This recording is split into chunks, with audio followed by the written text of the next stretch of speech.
everybody. If you want to read all the stories in full, please go to www.steveuk.blog. Thank you. Short story 449. The Red Stain. Intermediate. In a small English village hidden by thick trees and endless fog, lived a woman named Clara. She was old, with grey hair like spider webs and eyes that stared too long. The villagers whispered about her. They said she never left her crooked house at the edge of the woods. They said the house smelled of wet earth and something sour. But no one dared to visit until Tom, a young man with too much courage, decided to find out the truth. It was a cold October night, the kind where the wind bites your skin. Tom walked through the dark forest, his boots crunching on dead leaves. The moon was a thin sliver, barely lighting his way. He carried a torch, its weak yellow beam shaking in his hand. When he reached Clara's house, the windows were black, like empty eyes. The wooden door hung loose, creaking as the wind pushed it back and forth. Tom knocked. No answer. He pushed the door open and stepped inside. The air was heavy, thick with the smell of rot. His torch flickered, showing walls covered in strange red stains. They looked wet, as if something had been smeared there moments ago. He called out, "Clara, are you here?" His voice echoed, but the house stayed silent. He moved deeper, his heart pounding like a drum. In the kitchen, he found a table covered with jars. Each jar was filled with a dark, sticky liquid. Some had bits floating inside, things that looked like fingers or teeth. Tom gagged, his stomach twisting. He turned to leave, but then he heard it, a slow, wet, dragging sound coming from upstairs. Against his better sense, he climbed the stairs. Each step groaned under his weight.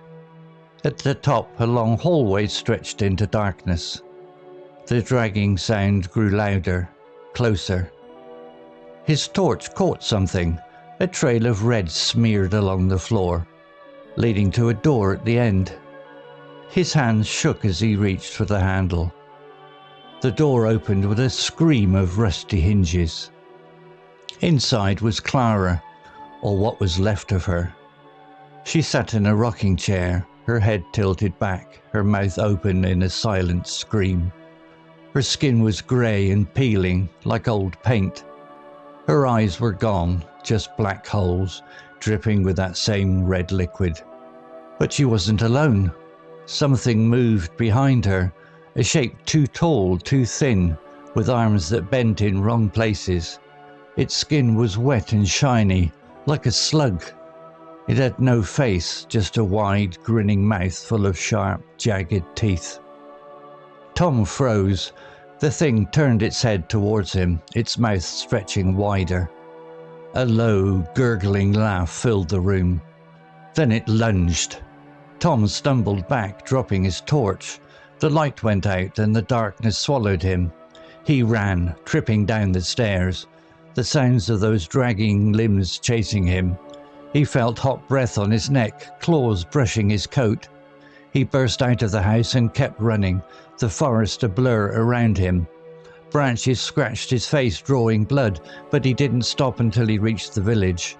Gasping, he told the others what he'd seen. They didn't believe him. They laughed and called him mad.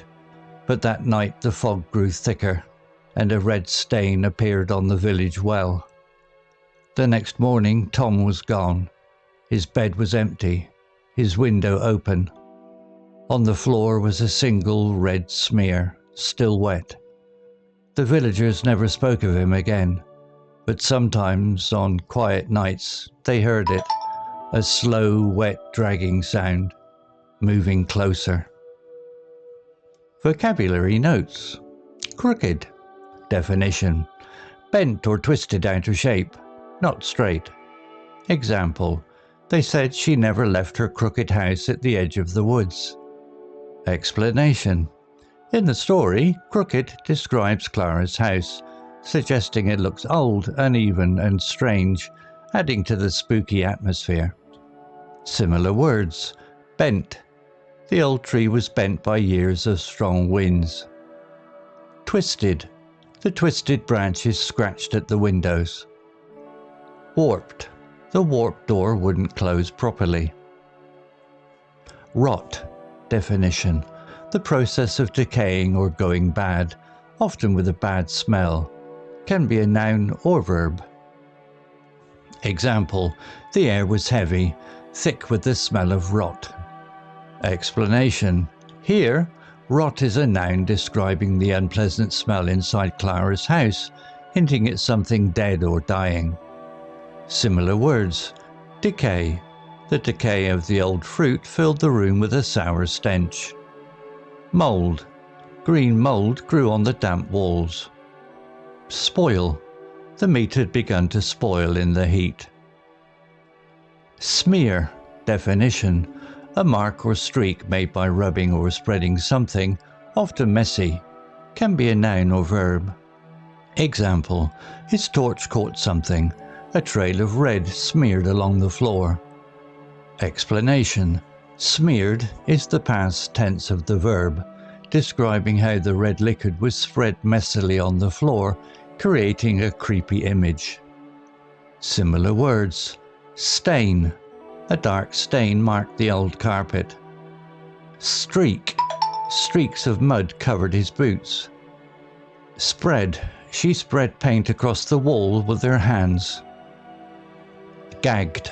Definition. To choke or retch because of a bad smell or feeling of sickness. Past tense of the verb gag. Example, Tom gagged, his stomach twisting. Explanation. Gagged shows Tom's physical reaction to the horrible sight and smell of the jars, emphasizing the story's gruesome tone. Similar words. Retch. The smell made her retch uncontrollably. Choke. He choked on the thick, dusty air. Heave. Her stomach heaved at the sight of the blood. Lunged. Definition. Move forward suddenly and quickly, often to attack. Past tense of the verb lunge. Example, then it lunged. Explanation.